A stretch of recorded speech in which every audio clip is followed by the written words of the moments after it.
This mysterious castle, Rosapuri Palace in Finland, holds a secret closely guarded for 1,000 years. The Bach family saga, an oral history passed from generation to generation, states that the foundations of Rosapuri were laid 9,003 years ago, and tells a tale that challenges our accepted beliefs about the origins of language, mathematics, culture, and of mankind itself.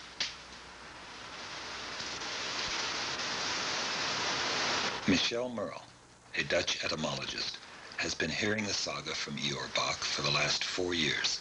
He is now the official teller of the saga.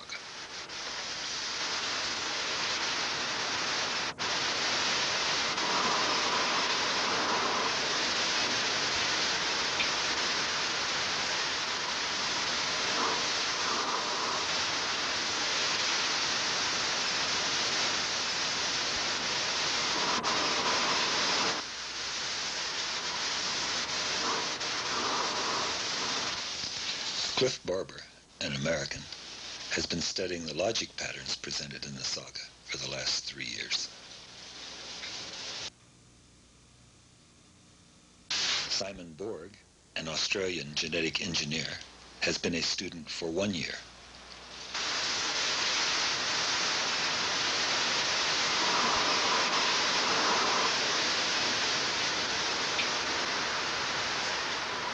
Beginning at age 7, Eeyore Bach, the last of the lineage, heard the saga from his family for 2 hours a day for 20 years.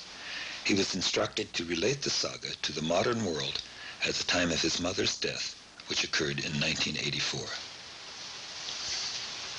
This is all covered with oak wooden floors, beautiful, and oak wooden walls, beautiful. The most beautiful place on the planet. It was all torn down in this destruction, this third Ragnarok. All this is one lake with swans all going around it, and all the stones they took from this place they threw out here and they filled in all this.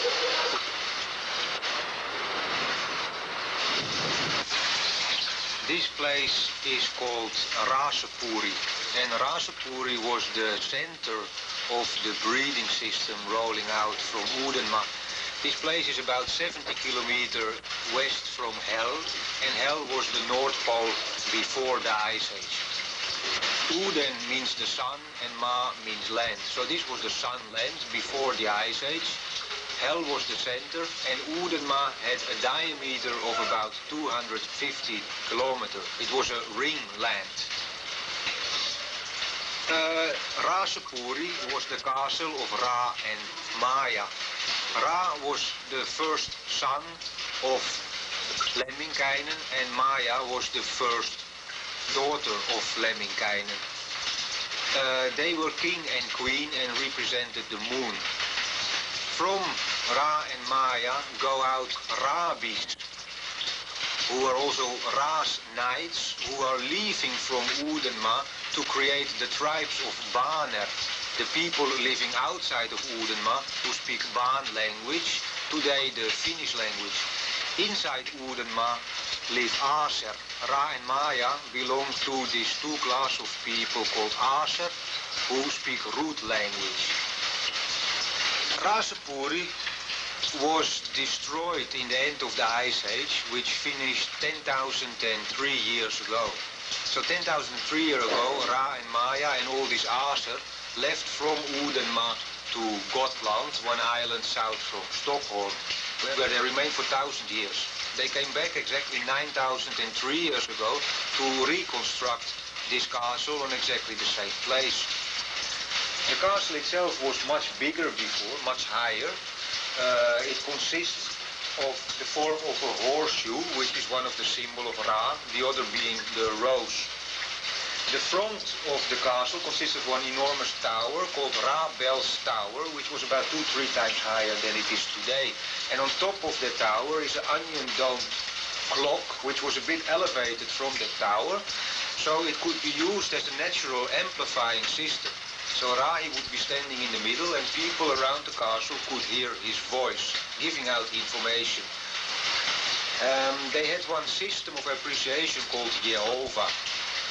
Jehovah consists of 3 sounds, Ye, Hov, and Ah. The sound Ye means you give, Hov means court, and A means Asa. So Jehovah means that you give to the court of Asa. And during each Lemminkainen period on this planet, this castle was filled up by beautiful handicraft aesthetic that was created by the Vaner and sent up to this castle in appreciation for this system. And after a new Lemminkainen period started, they emptied out this castle, and again this whole procedure started from the beginning, and they were filling up the castle during the next Lemminkainen period with all kinds of beautiful artifacts.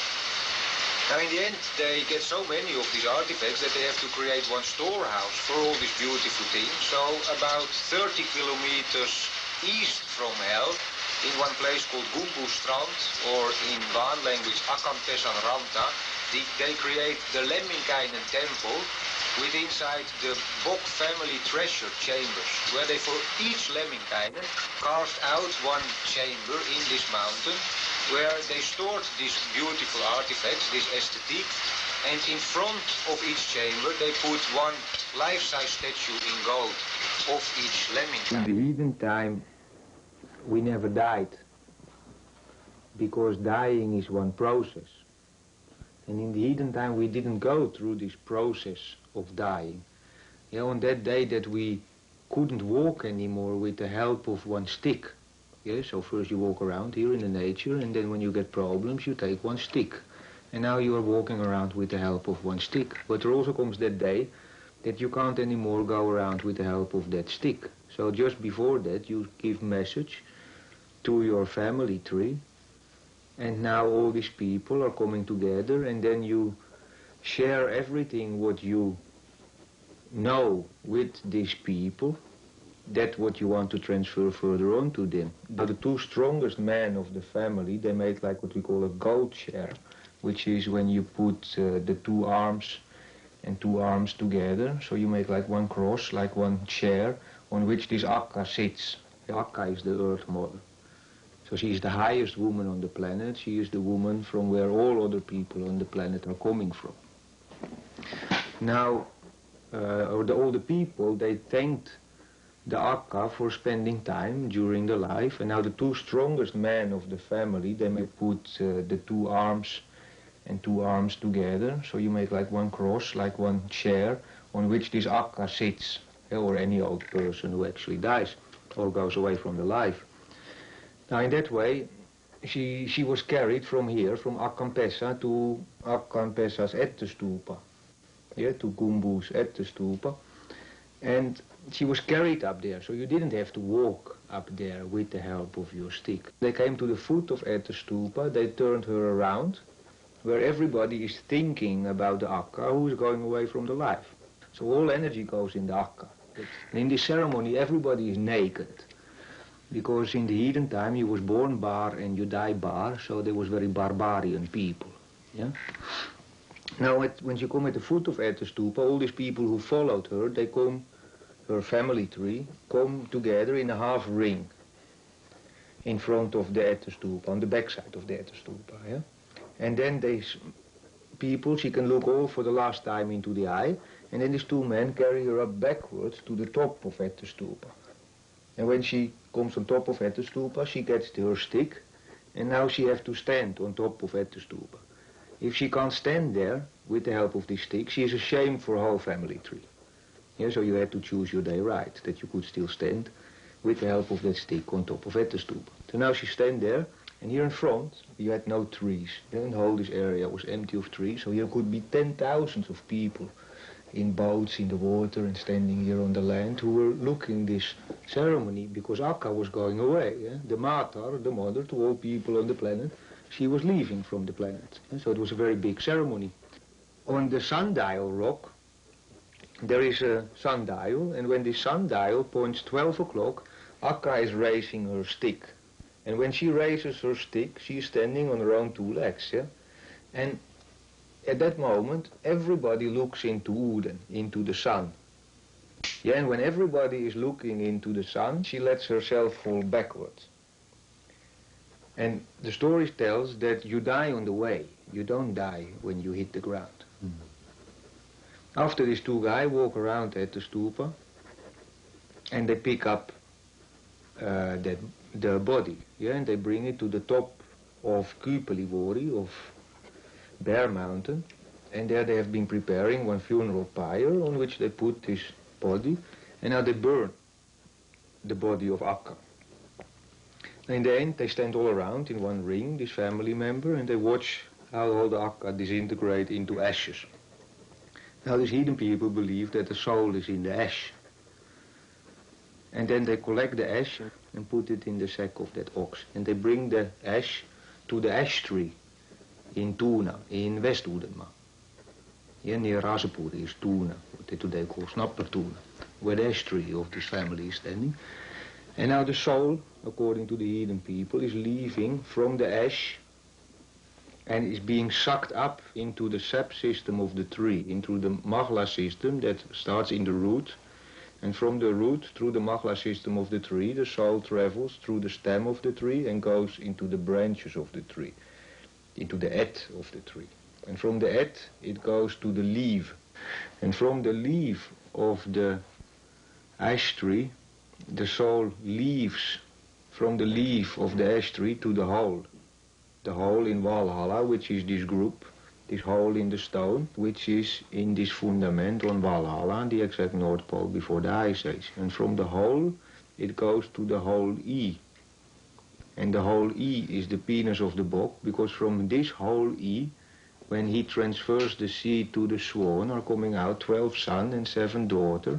He also impregnates the Disa, one makes pregnant the Disa, and from the Disa are coming out Rabi, Nar, Disa and Sienre, and the Rabi go outside from Uudenmaan, creating Jalet, and Jalet creates Kalet, and Kalet man creates Trelet. And all the people were put back to the roots of the oak tree, with the exception of the Bok family, who has the ash tree.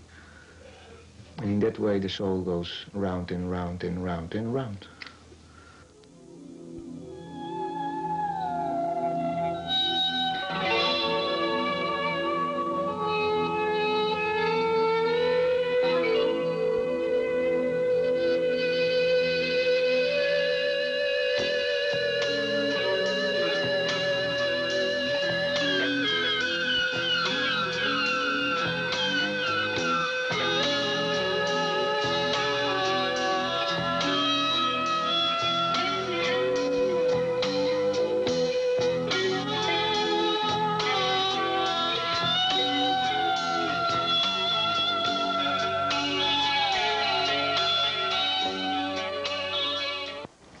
I came to Finland on July 16th, and I was told about one temple.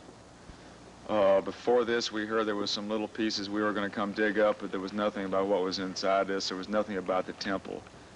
So the 16th, I was told there was one temple in this location here that had been passed down through this Bach family, the location exactly where to dig.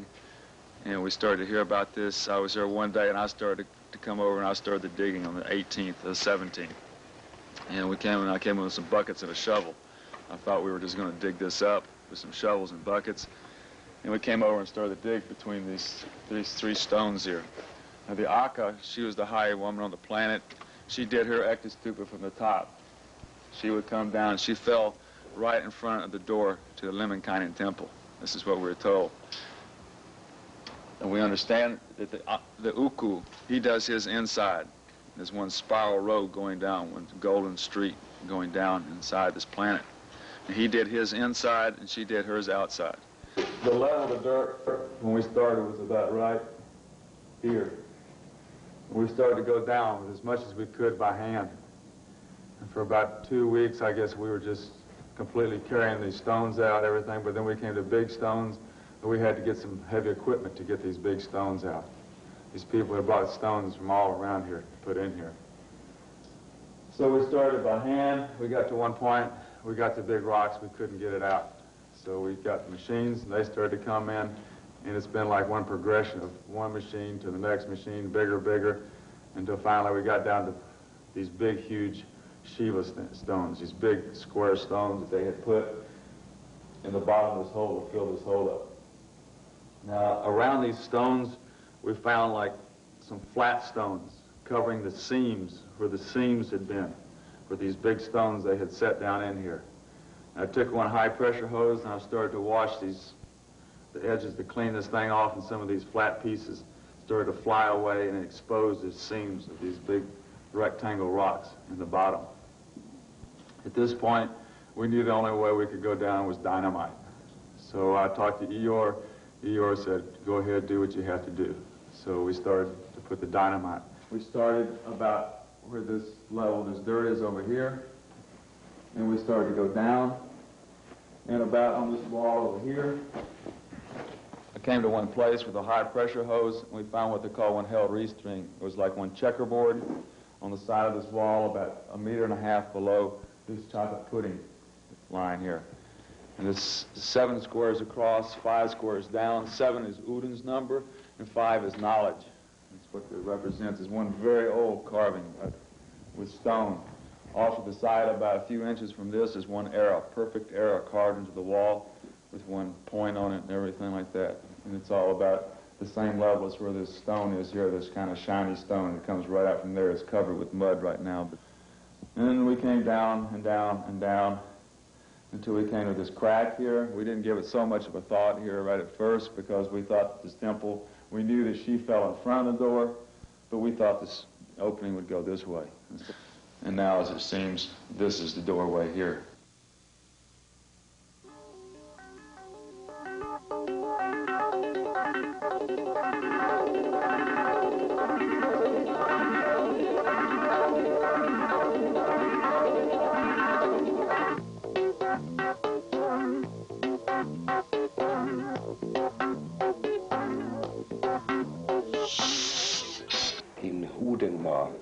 And to this place my family moved 1937, the 24/7 on Christina Victoria's birthday.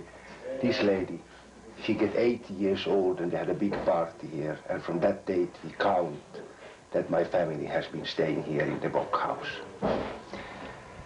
She born 1857, 24/7. So she was long time the oldest woman in the sperm line in the family, and she was a teacher, and in these days the teacher could have never children, so she was like a teacher in all her life. She died up in Kypelivuori, the 3rd of December in the wartime, she died. And when we lost her, we lost also very much. You will in the future find out when I tell you a lot of her, because she is the main woman in our family anyway, Christina Victoria Bockström. When he was 7, my grandfather, he moved to Wienerströmsö. He moved back to our island, where we always had been staying. And there, my father born 1860. And my father we have here. This is my father, he's 27 here. And when he became 27, he became the ukko in the family. He was ukko in 10 years, and that means he was the last St. Nicholas in the family. All people think that I will be the St. Nicholas, but I never become the St. Nicholas. I am only St. Nicholas' son. My grandfather, he had 3 swan, and the 3rd swan is my grandmother. Eva Josefa Sjölund, she was born at Persö, and in the Christmas night, 1825. And there is one story. Their house in this Wiener burned down the 22nd of April, 1825. So they had no place. So they went to this Persö, and there my grandfather was sitting in a house when he saw when my grandmother born. So my grandfather could say that he has been seeing when his wife was born. It's not so many who has this situation. Well, these two, Eva Josefa and Carl Gustav, they get her 57, and 60 they get my father, Knut Viktor Bockström. When he was 27, he took his first swan, Hilma Matilda Collin. And we have her here. She is the mother also of my mother, because my mother is also my sister. I don't want to explain it, but there is, and that makes it always so complicated, everything in this family. She married my father exactly 100 years ago, 1887. And she get 3 children. First, 1888, she get my sister Rakel Bockström. 1886, she get Rafael, my brother, and 1899, she get my mother Rea. But my brother died 1918. So the sperm line died out. So that was the reason why my father, the 22nd of April,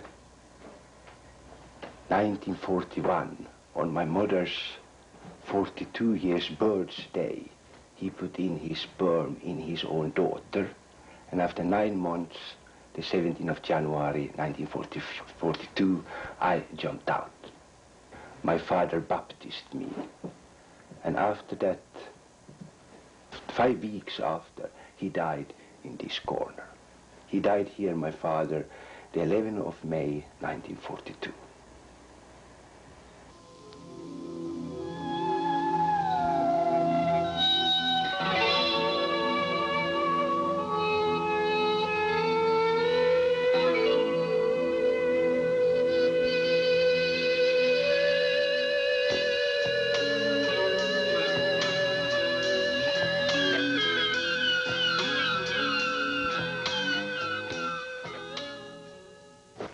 We are now on Oedensö, one of the 7 Sun Islands, which is in front of Hell.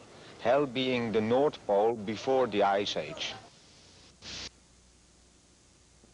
People are people whose whole structure is based on the law of nature. Yeah, and they take all their values from the nature, they take example from the nature. So the heathen people came about after on this planet had been occurring a whole evolution, a whole natural evolution of animal and plant life through a very unique happening with the help of Oeden. Oeden being the sun from where all life on this planet originates, came one day through a combination of a monkey and a nanny goat. Through this very unique happening came about the human being, Frey and Freya, twin brother and twin sister, from which rolled out the whole system of heathen people in one breeding and information system. Before ice time, long before ice time, the paradise time. Yeah, the human being, according to the Weinemonen mythology, has been more than 100 million years on the planet.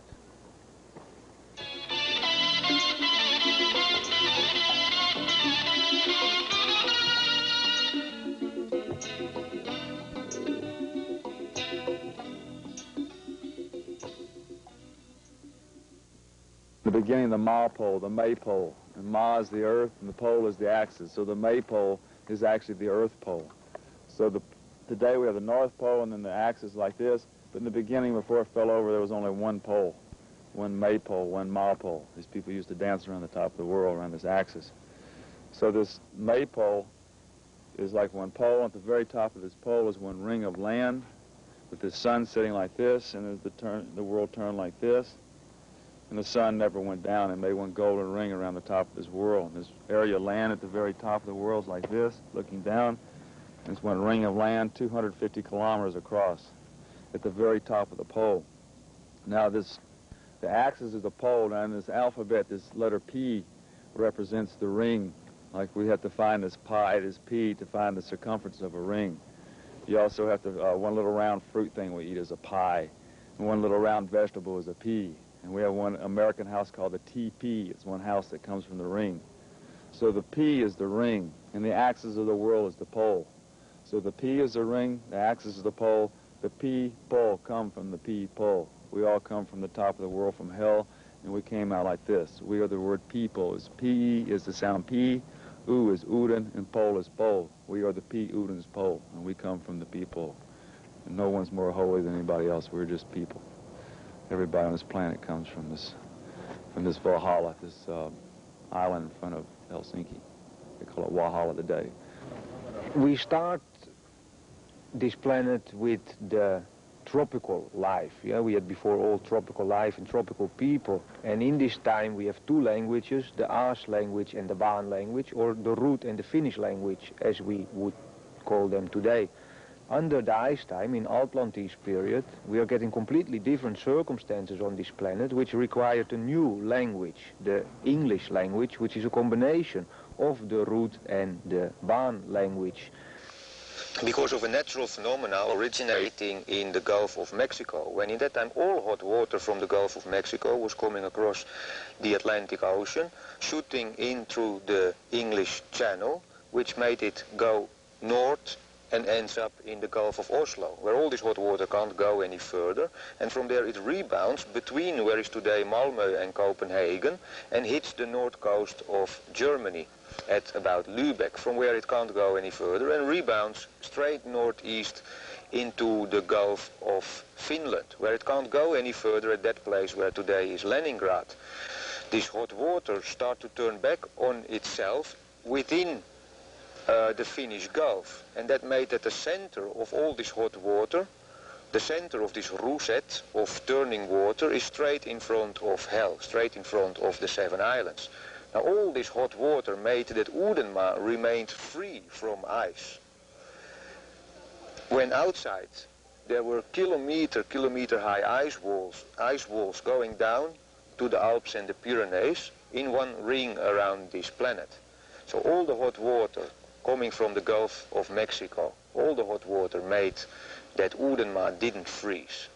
So Atlantis is actually all the land that is under the ice, and we know exactly which land that is. We have Rusland, Finland, Svealand, Norreland, Daneland, Iceland, Greenland, Scotland, England, Ireland, Holland, Frankenland, Saxonland, Poland and Switzerland. So these are all the lands that we have on the planet. All other are called Morocco, Argentina, Hindustan. They are not called land. They are of course land, but we don't have their names on that. So that the Aser, the root-speaking people, continued separate from the tropical people. And here in Atlantis, we can refer to Uudenmaa as being Atlantis. So they became Arctical people over a 50 million year period of time. This happening, the axle of the Earth changing, occurred 50,010,003 years ago, according to this saga. And we talk about the first Ragnarök. The second Ragnarök is when the hot water that comes from the Gulf Stream of Mexico is eating north along the coast of Norway. And when it made a hole in the ice between this ice mass covering the North Pole and the ice on the continent, when it became a break in between, this ice would shift down and destroy Uudenmaa. And this happening occurred 10,003 years ago, the second Ragnarök, which made that the Aser shortly before, one group of the Aser left to Gotland, one island south from Stockholm, where in caves they survived this whole rolling of ice and stone that were picked up that rolled over to Estonia. So the rest of Atlantis, according to this story, are lying in Estonia, where we still today can see all this big stone that destroyed this area, Uudenmaa, the sunland before Ice Age.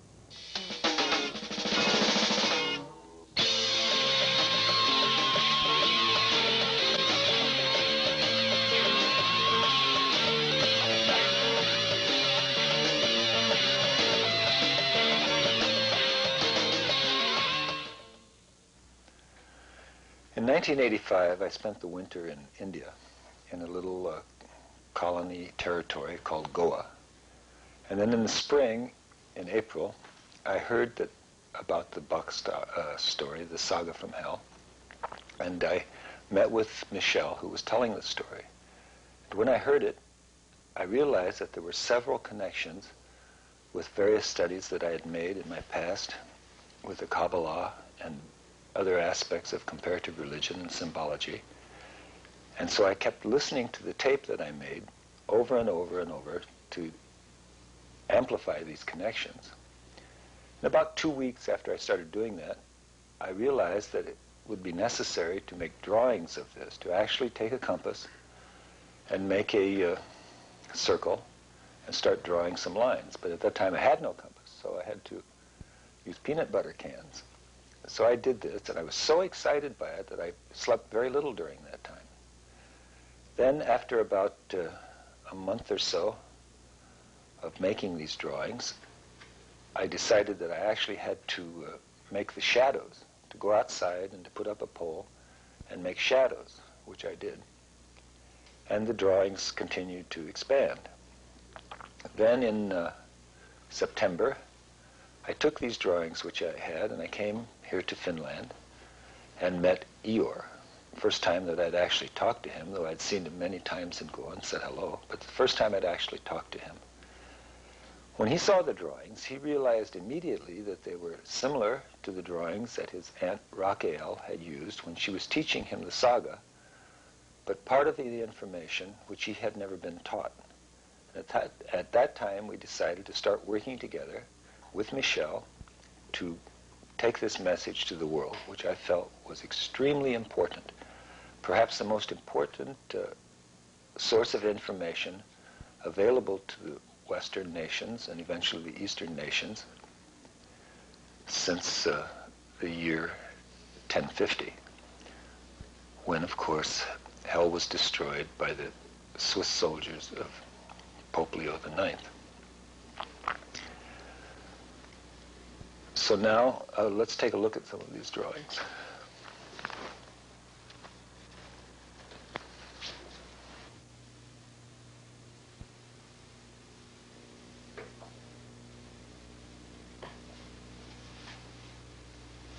So here we have a graphic representation of the ring, and we know from Eeyore that Frey had one clock in his head which allowed him to make sounds. These sounds allowed him to communicate with Freya and eventually their children. Now, this ring is made by, of course, first drawing this circle, and by moving the point of the compass up to here and drawing this circle. And at that time, you can draw the first line, which is the connection from the center to here, like this. Now, we want to think of this as a clock, so this, of course, is 1 o'clock, 2 o'clock, 3 o'clock, 4 o'clock, 5 o'clock, 6 o'clock, so on around. Now, this line, this first line, we put a little circle right here, so that we won't forget that what we did first is to make this ring. Then, at the other end of that line, we separate the circle, because, of course, the line does cut the circle in half. When we cut the circle in half with this first line, we can bring it down like this, and we get a C shape and a D shape, like this. So we put the U, in root language U, in English O, at this end of the line, and we put the C on this side of the line and the D on that side of the line. And we call that the Uden line, because, of course, it goes O, D. You can also go D, O, C, like in doctor.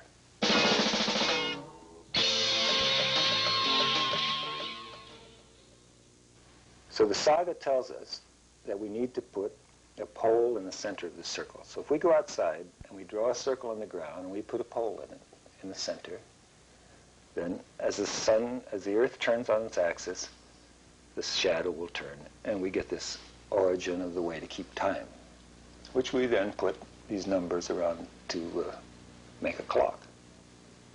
And if we take the shadows of the moon, we get a completely different story.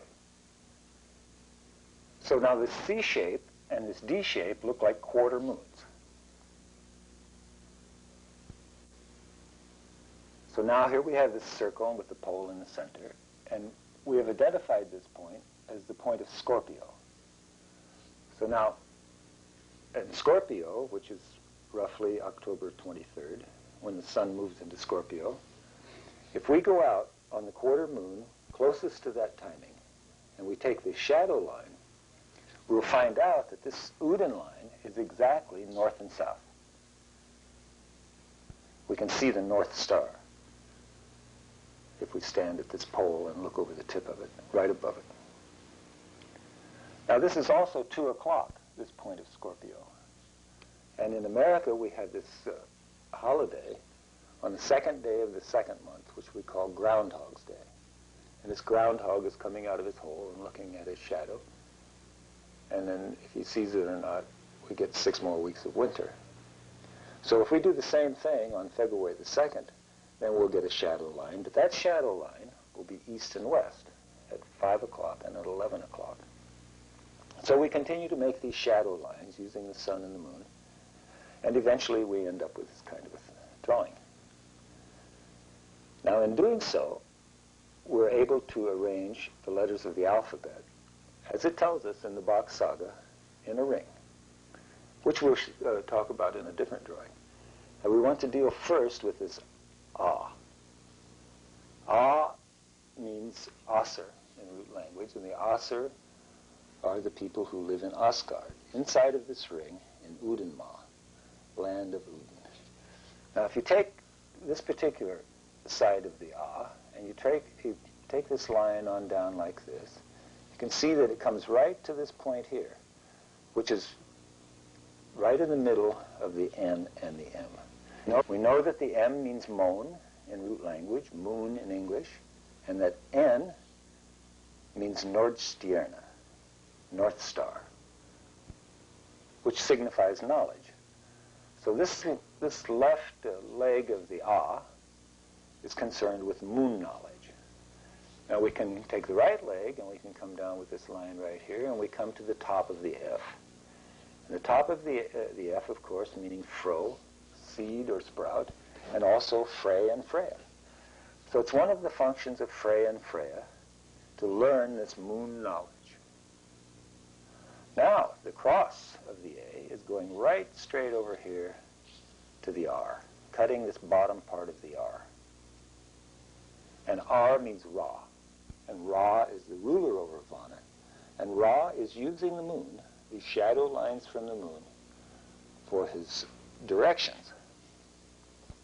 Because, of course, an R is exactly the same as a P, except it's got this little line on it. So since we know that P means pole, then when you say R, Ra, it means that he's using this pole with the shadow. And you can see that the shadow line is coming right down here to the law, to L, which means log, law.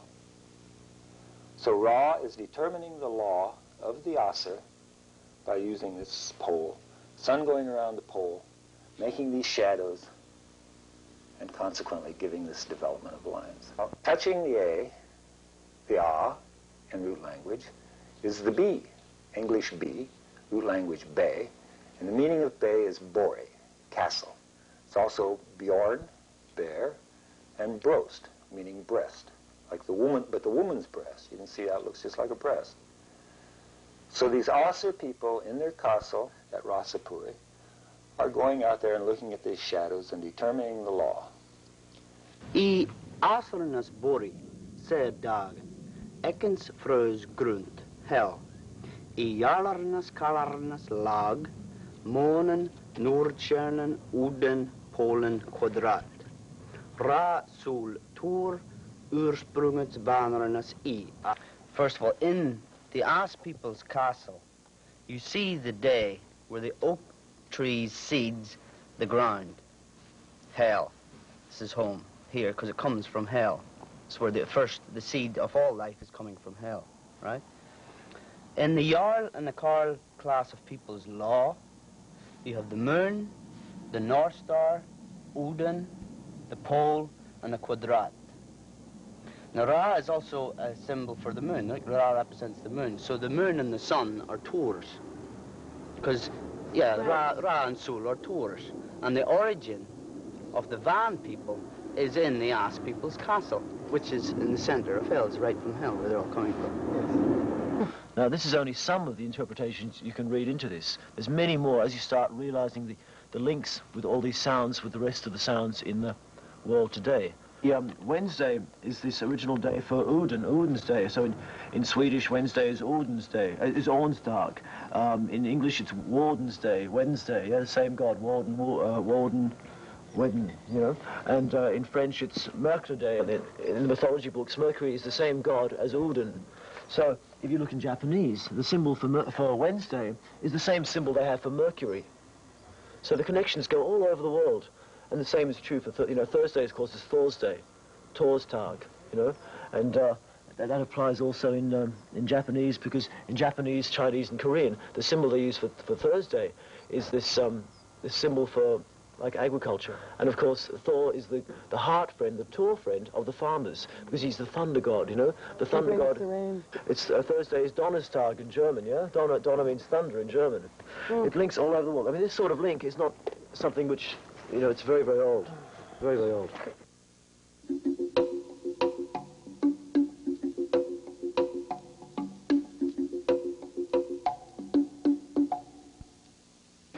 But you are digging for this one hole for 2 months. And after next year, if you start to, and there is maybe more job 3 months.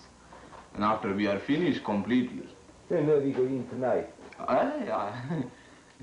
Wow, you speak very, very, very, very well. But it is not so easy. We have to go in tonight. I feel also we have to go before I leave. But what you can do, you cannot do nothing for this situation. That you are last box, what you can do for this situation? You cannot do nothing. So you have to wait. You wait now.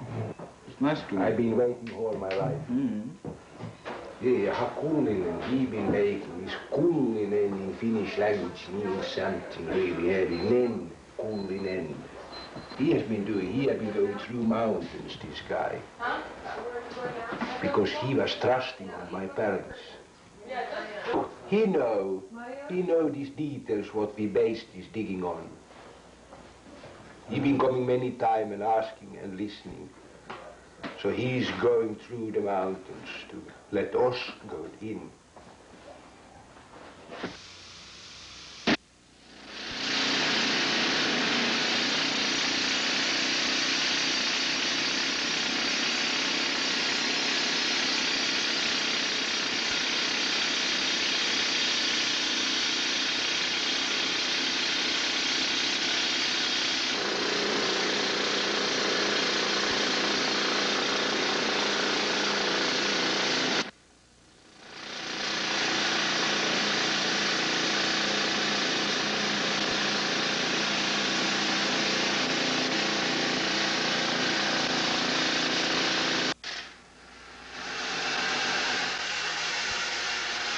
Under ice time, we get all the Arctical vegetation, the Arctical animal, and the Arctical people.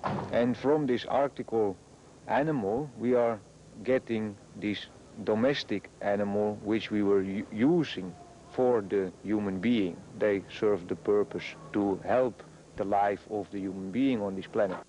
So when the ice time finished, these Aser, these Arctical people, start to bring out this Arctical culture of animal, plant, to different areas of the corner. Like one of them is Krishna, very well known. He is one Arctical person who was bringing all these Arctical domestical animals to South Asia. The ice time finished 10,003 years ago, and then from Udenma start again to roll out Aser south in the direction of the Alps and the Pyrenees, where about 5,000 years ago these Arctical people are meeting the tropical people who have continued in their respective systems outside of this ring of ice.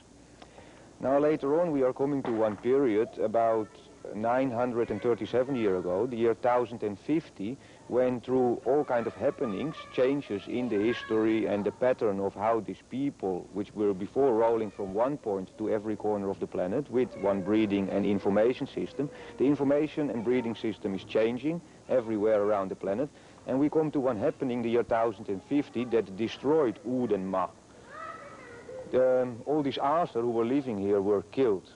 And this made that the Rasapuri castle was destroyed, and also the 7 islands with their particular functions were destroyed. So after the year 1050, nobody was living in this area. They were not used anymore.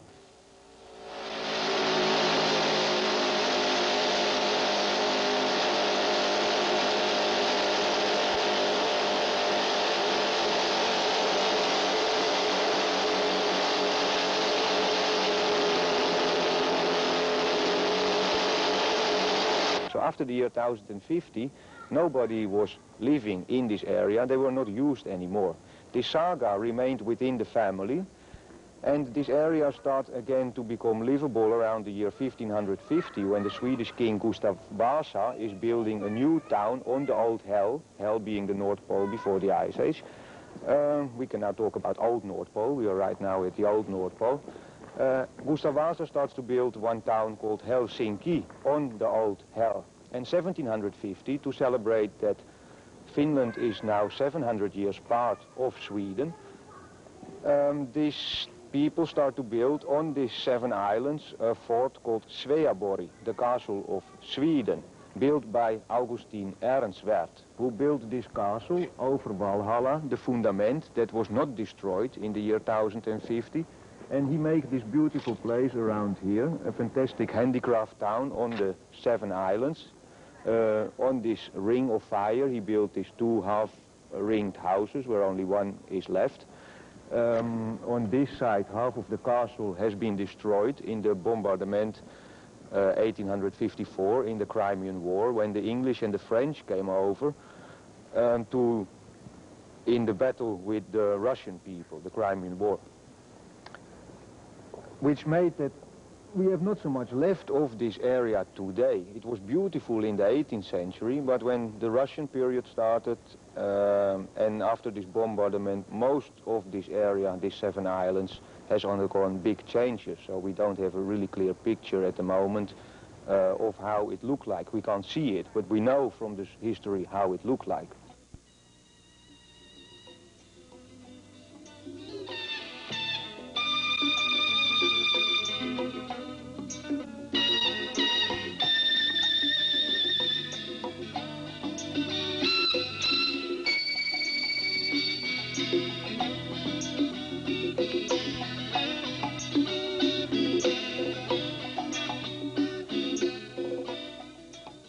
Ten 1003 years ago, when this ice started to shift south, these people got out from this hole in the ice called Altland East. Yeah, that was the only area between this whole ice-covered area on the planet where people were staying.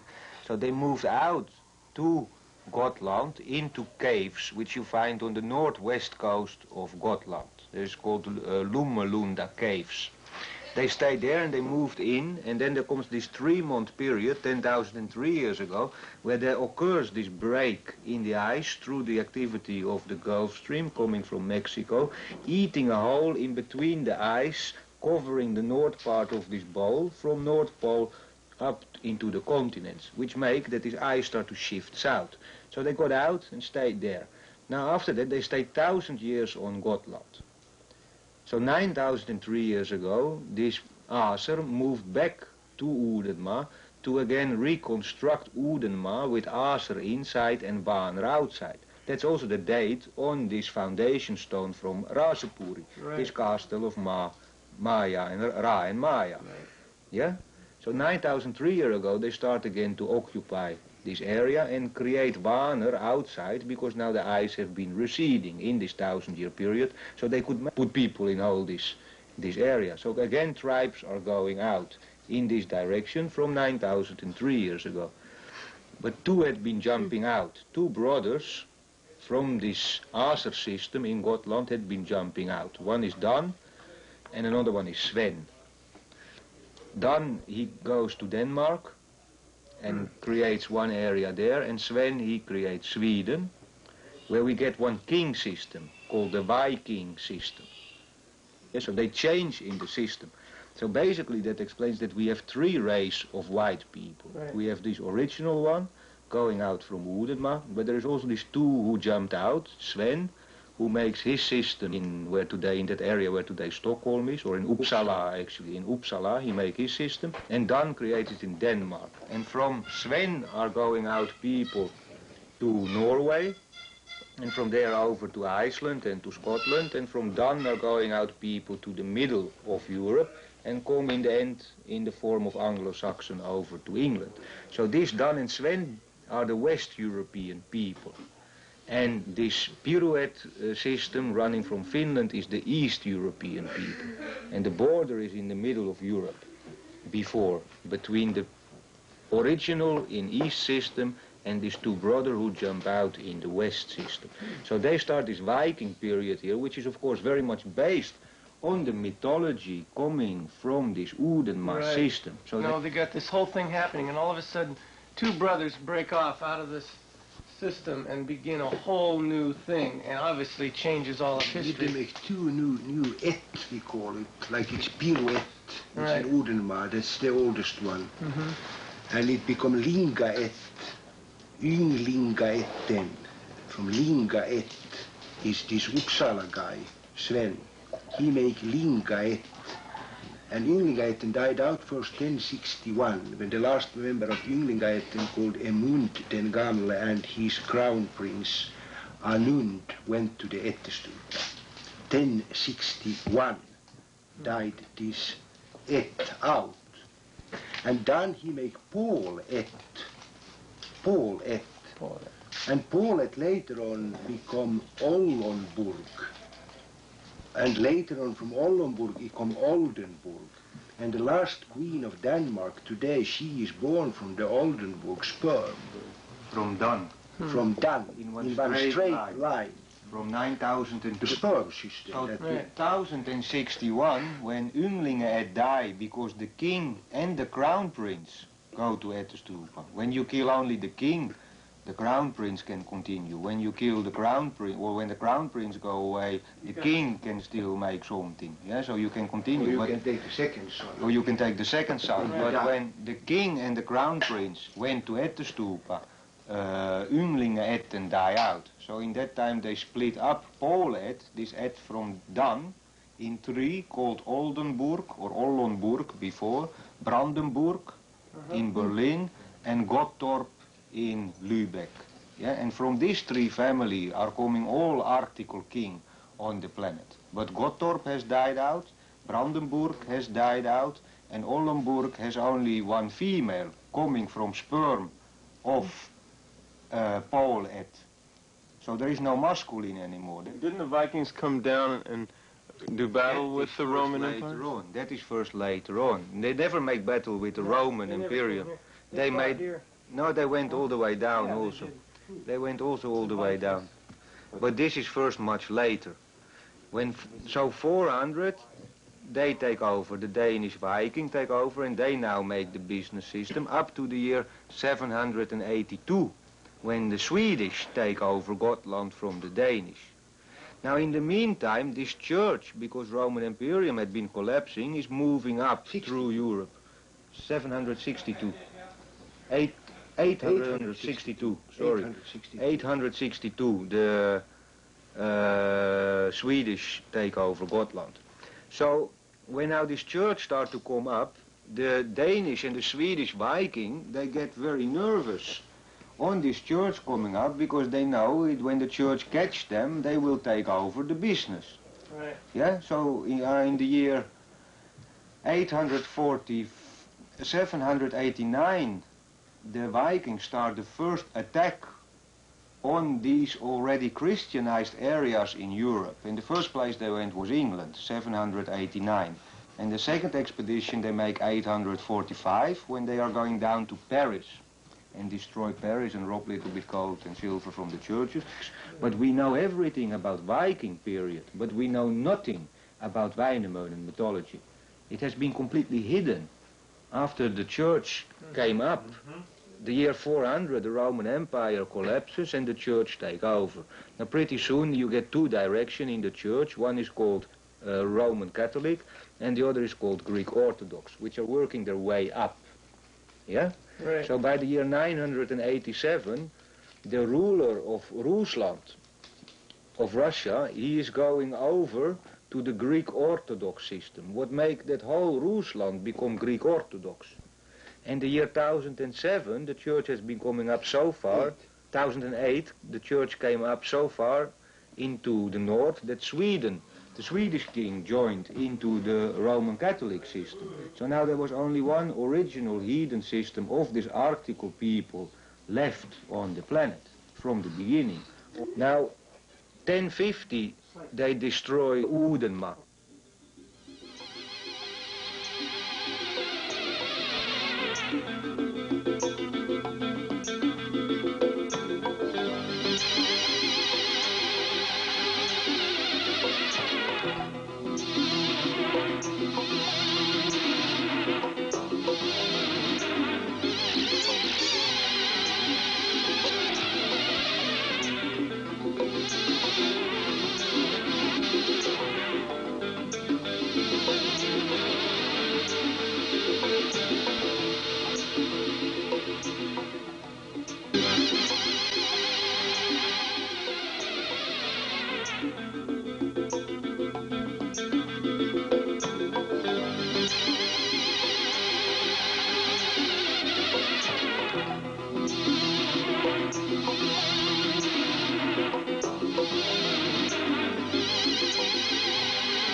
Ask him this.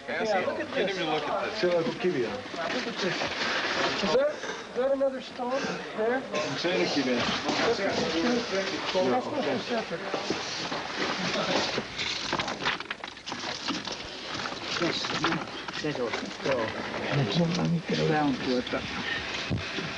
Ei tää ole vahvempi tää kivi.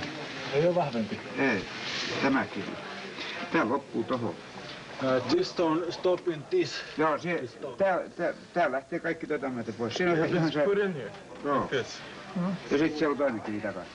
The back of this is other stone. This is not same stone like this. Tää menee tuoltakin. Missä se on nyt, missä se on käynyt paljon, mutta... You guys, the hole is right under Simon, I bet you. Okay. Oh, there. Holy shit. Sure.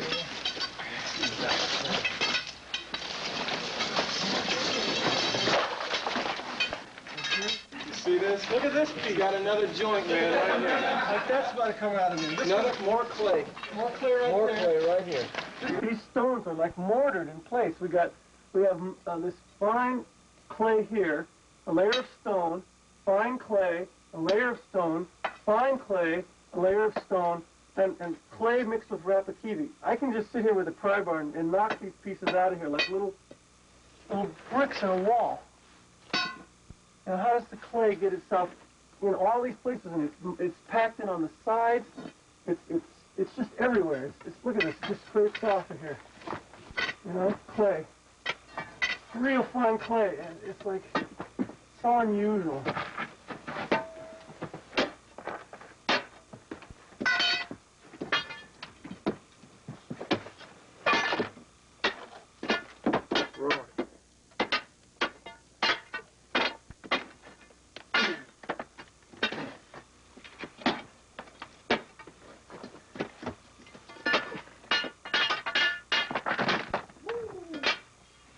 Then what you see when you get behind there, more clay, clay. Look at this, all loose. See, the question that occurs to me is, we know that this stone here is absolutely gigantic. This is the Etcha Stupa stone. It's gigantic. This one is gigantic. This thing here goes out there and it goes up 100 feet in the sky. This one, we have no idea how far down it goes. What are all these little loose ones doing here in the middle? It's a tax-deductible foundation. Yeah. Hello. Come in.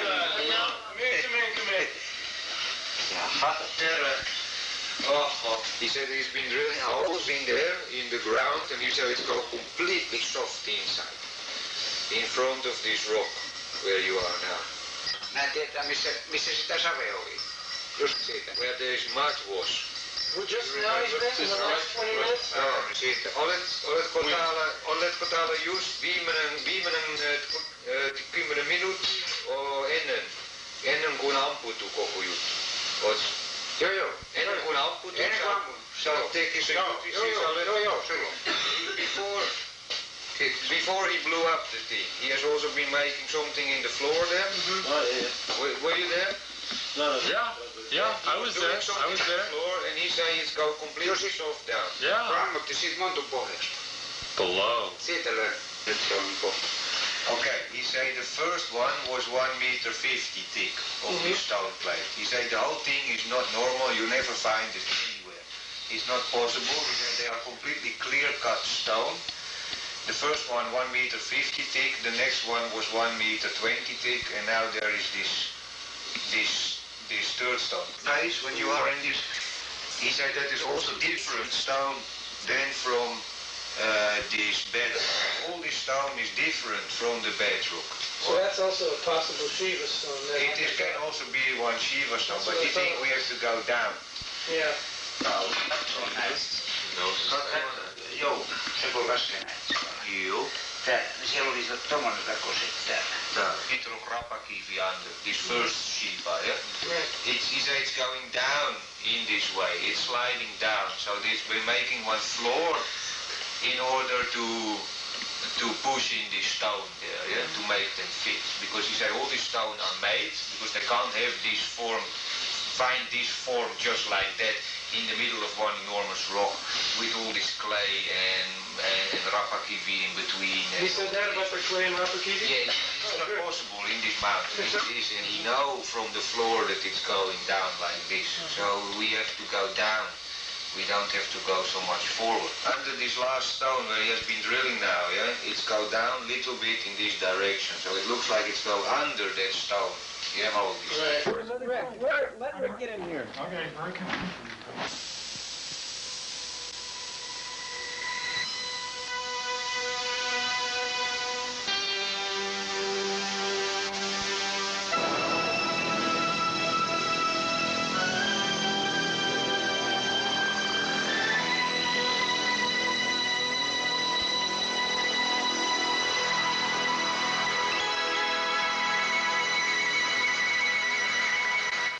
I mean, this is aesthetic example.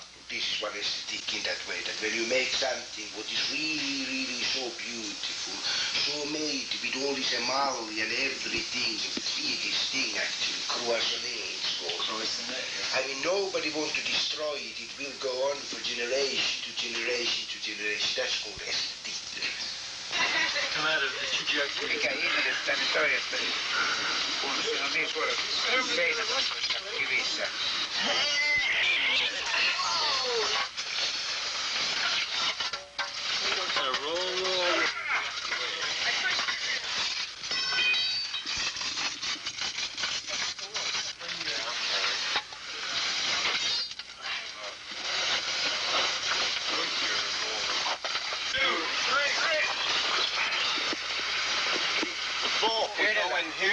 We go in there, we clean this out, go in there, and if we can get to this, fine. If not, fine. We blow out this way and go down with the blow. Just explode it. What do you think? I mean, it's not going to do anything with this loose dirt. Tell the whole thing this way. Straight up, hit the ceiling and slap right back down again. And we talk about water lock. Yeah. Where is that water lock? We're sitting in now there's water in the hole. You dig this stuff and it's like, you know, you get this much on a shovel and it weighs a ton. I mean, you just, I don't know. I don't want to go to Goa without having this temple. The temple's there. We've seen it. I mean, this thing is completely man-made. The saga has important information for the planet Earth, where it's at, the people, and the evolution of the whole planet today. So that's important, obviously, and we're wanting to, as I understand it, open the temple for the purpose of fulfilling the saga, for one, and also because it'll help other people to realize the truth of the saga without having to be convinced otherwise somehow, and they'll start to listen in to the saga more because they have this physical evidence in front. 1008, this Olof Sjötkung, he become crowned by the bishop of Sigtuna, and that make that his crown prince, Anund Jakob, being 1 year old, will be educated in the church system, which make that whole Sweden is now 1008 going over to the Roman Catholic system. Now in this time we have been coming to that result that the only original heathen system left on the planet is in Uudenmaa, in the south of Finland. So these people sit there and they are waiting for that period when one of the two systems is coming to take Uudenmaa. So they decide, they know that the third Ragnarök is coming, because there should be 3 Ragnarök on this planet, after which there shouldn't come any more Ragnaröks. And the last Ragnarök is happening on the 24th of 7,050. The 24th of July 1050, the third Ragnarök is starting, when from Åland, these islands between Finland and Sweden, is coming one army, what has been coming from Helvetia, from Switzerland, what is one army, what the popes are using in their different systems of trying to organize their imperium. This Helvetia army is coming up, and they come with the bishop Siegfried from Sigtuna and the Swedish king Anund Jakob. He has become king around 1034. And they are coming over because they didn't want to use the Swedish people to go over to take Uudenmaa, because it would live on in the sagas of the Swedish people. So they decide to take one army from the center of Europe. Now they come over 24/7, 1050, and they make one ring around Uudenmaa, and they kill all Aser, and they cut all oak tree, and they remove all artifacts related to this heathen culture in the autumn onto the ice, when the ice start to come on the Finnish Gulf between Hel and Uudenmaa, Hel and Estonia, which make that all these artifacts who are right there in the center, when the ice melts in the spring, whole Hel fall to the bottom. Uudenmaa became one desert, but Bok and Ra, because they knew this thing happened, or they let it happen, they escaped anyway before. So the year 12,000, between the year 1050 and the year 1250, we are finding Bok and Ra up in the north, in Lapland. Ra is staying in Kaljalepuri, today called Kajaani, and Bok, he is going to Korva Tunturi. Korva means air, and Tunturi means mountain. So he is going from Listening Mountain to Air Mountain, which is one mountain on the border of Lapland and Rusland. Now over there he becomes very famous because he is not going anymore around with 8 reindeers, this necklace. Now he is going around with 8 goats. Now he is going around with 8 reindeers, sorry. He became very famous up there, and in the year 1248 he gets the permission from Birger Jarl, one advisor to the Swedish king, to come down to Uudenmaa. 1050, Uudenmaa was destroyed and all oak trees become cut and burnt in the next year in 1051. Also King Anund, he is losing his life in this process. He already died on the 25th of July 1050. So nobody in Sweden never found really out what has been happening there. He is in the history book anyway called King Anund Jakob Hellbrennare, the burner of hell. It's one title he has in the history book. 1061, this Emund, who was now this king from this other woman of Olaf Södkung, he has been continuing this king line. But he feels so bad that he is going 1061 with his crown prince to Ättestupa. He go to the suicide precipice, and 1061 Ynglingaet die out. There is no more king sperm in this line, what they have been creating from 9003 years ago from Sven. So Ynglingaet die out, and now from these Jarls, the highest Jarl families, the headmen, become chosen one who become king with the approval of the Pope in Rome. So 1061 they split up Polet in Denmark into 3 king family line, Brandenburg, Gottorp and Oldenburg, from whom all article king are coming on this planet.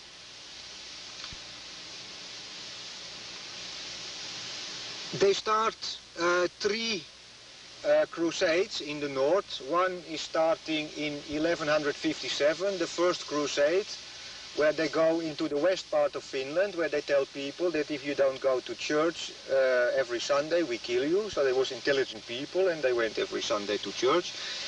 In the year,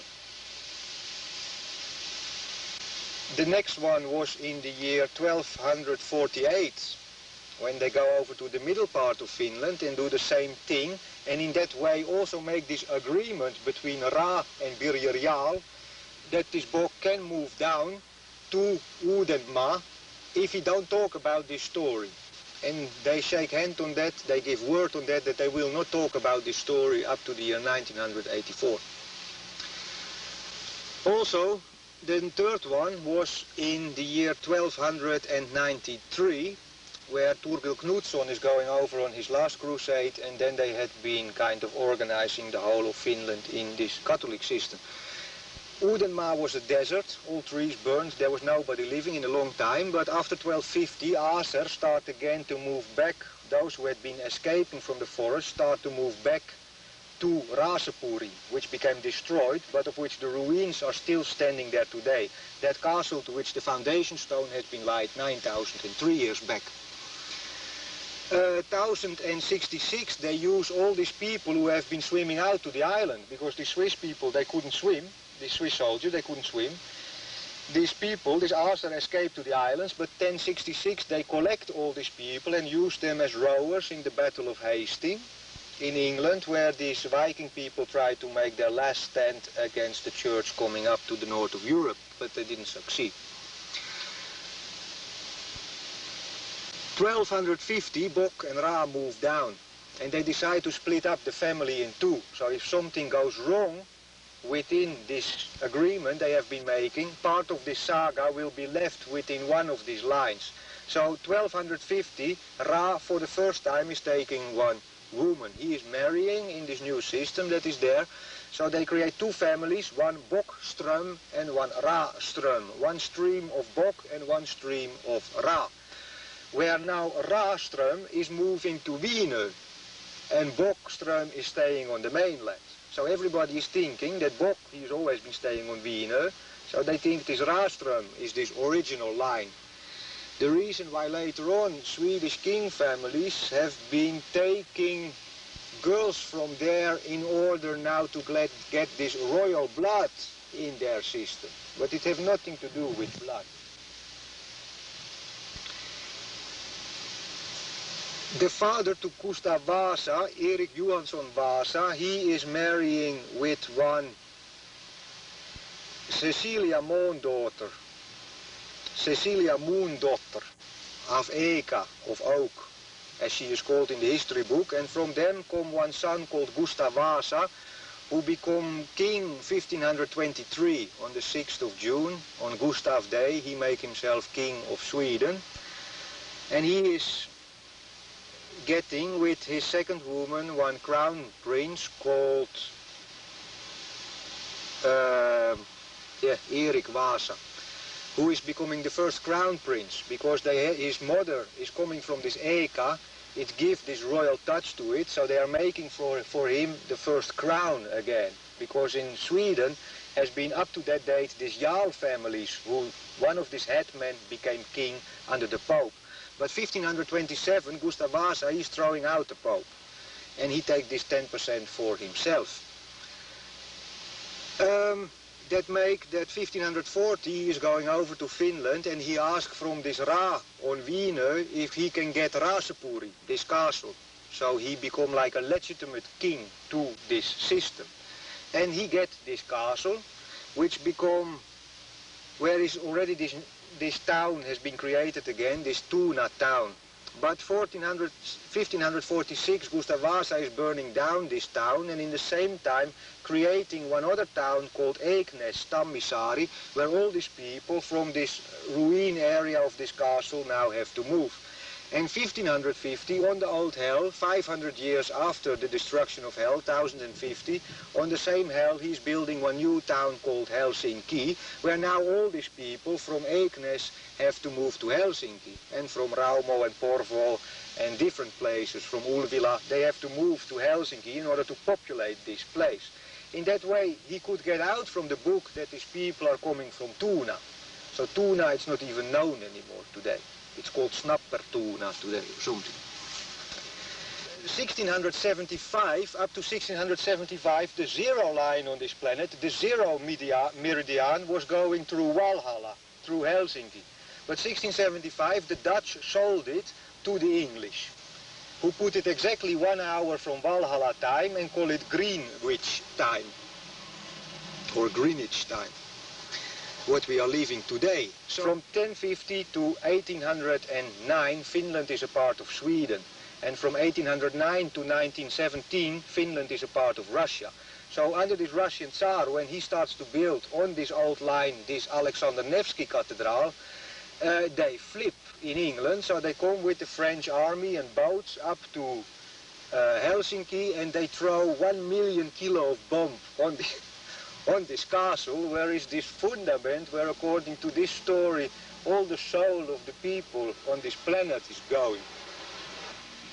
But the fundament didn't destroy. Everything around became blasted, but the fundament still standing there today.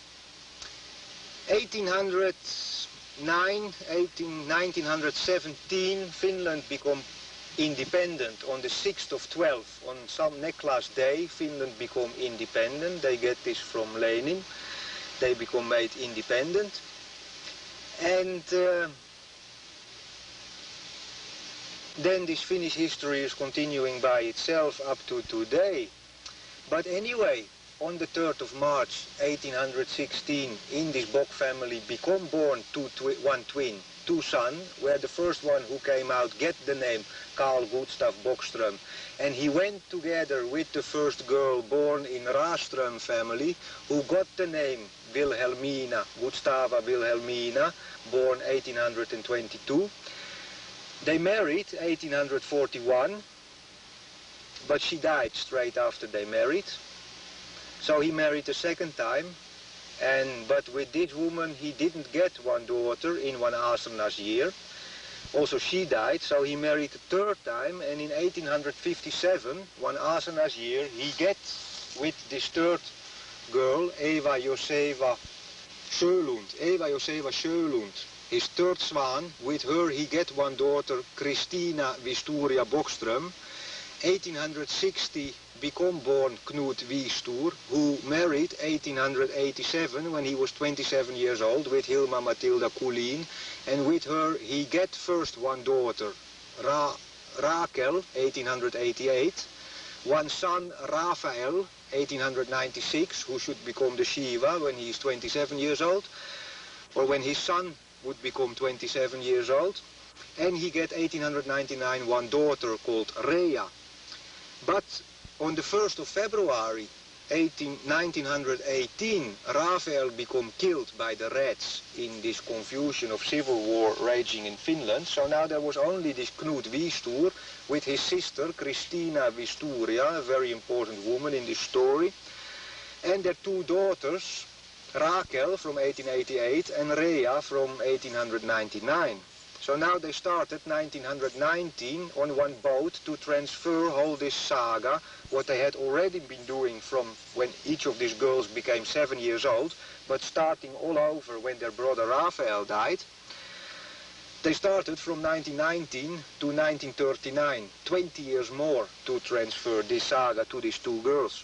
And on the 22nd of April 1941, Knut Wiestur, being 81 years old, was making pregnant on the birthday of his 42-year-old youngest daughter, Rea.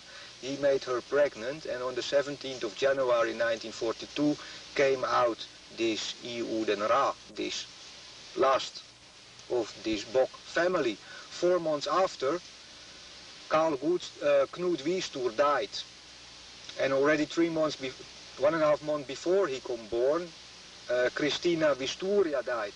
And that is the reason why from 7 to 27, from 1949 to 1969, this story, what I have just been telling you, the main line of, become transferred by Rakel and... In 1980,